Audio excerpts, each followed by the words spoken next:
Over 2 million visitors and a ball of light mistaken for Santa's sleigh.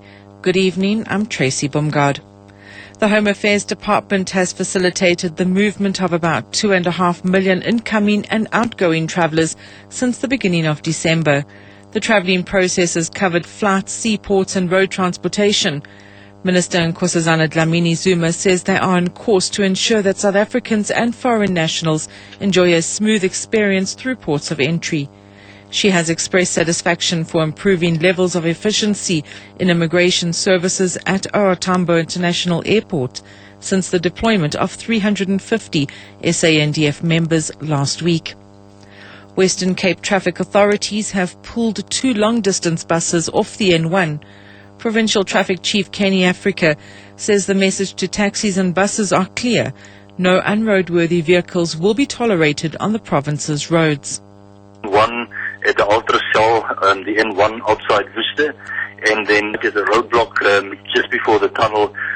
Also a roadling bus was taken off the road because it was unroadworthy. Fatalities on the country's roads since the start of the festive season are closing in on the 800 mark. Relief operations are underway in Ladysmith in northern KwaZulu-Natal following storms that damaged about 100 houses. Mayor Vincent Madlala says the victims have been provided with temporary shelter. He has appealed to businesses and government to help. There are houses which are affected by that storm which took place yesterday on the 24th of December. So the houses are about plus minus 100. Further afield, at least 22 people have drowned when a boat capsized in a lake in the southern Indian state of Tamil Nadu. Police say 7 women and 3 children were among the victims. A further 3 passengers were rescued from the Bullikat Lake. Most of the victims are local tourists who came to the lake for a picnic. An American teenager has become the first person to climb to the summit of the tallest mountains on each of the 7 continents. 15-year-old Jordan Romero reached the summit of Mt Vinson in Antarctica this weekend.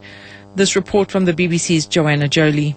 Here it is, Team Jordan, led and accompanied by the legendary Scott Wallace on from the roof of Antarctica. Jordan Romero's father, Paul, recorded this message when he and his son reached the top of Mt Vinson. Jordan first decided he wanted to climb the 7 peaks as a young child. It's taken him more than 6 years to complete the challenge. At the age of 13, he conquered the highest summit, Mt Everest, prompting criticism that he was too young to cope with the high altitude. But Jordan and his father say they're climbing to inspire young people to be more active. And finally, a ball of light streaking across the night sky in northern Europe at a time when many imagine that Father Christmas is doing his rounds has been exposed as rocket debris. Belgium's Royal Observatory says the ball observed above Brussels, the Netherlands, France and Germany was the return of the last stage of the Soyuz rocket launcher. Hundreds of videos have been posted on the internet showing the ball of light trailing a long tail.